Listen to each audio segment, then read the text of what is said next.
Hello everyone, so in today's video I'll be showing you how to fix failed to login in Minecraft T-Launcher 2025. So first of all, it's mainly because of a Java problem.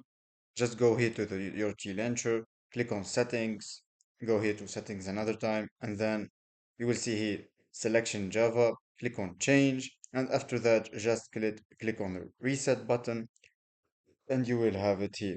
And if you have your Java path, just browse and then select your path. If that doesn't work, go here to your task manager, go search for where is Minecraft is playing, and then click on end task, and that will help you. If that still doesn't work, there is another option just to go here to the date and time management.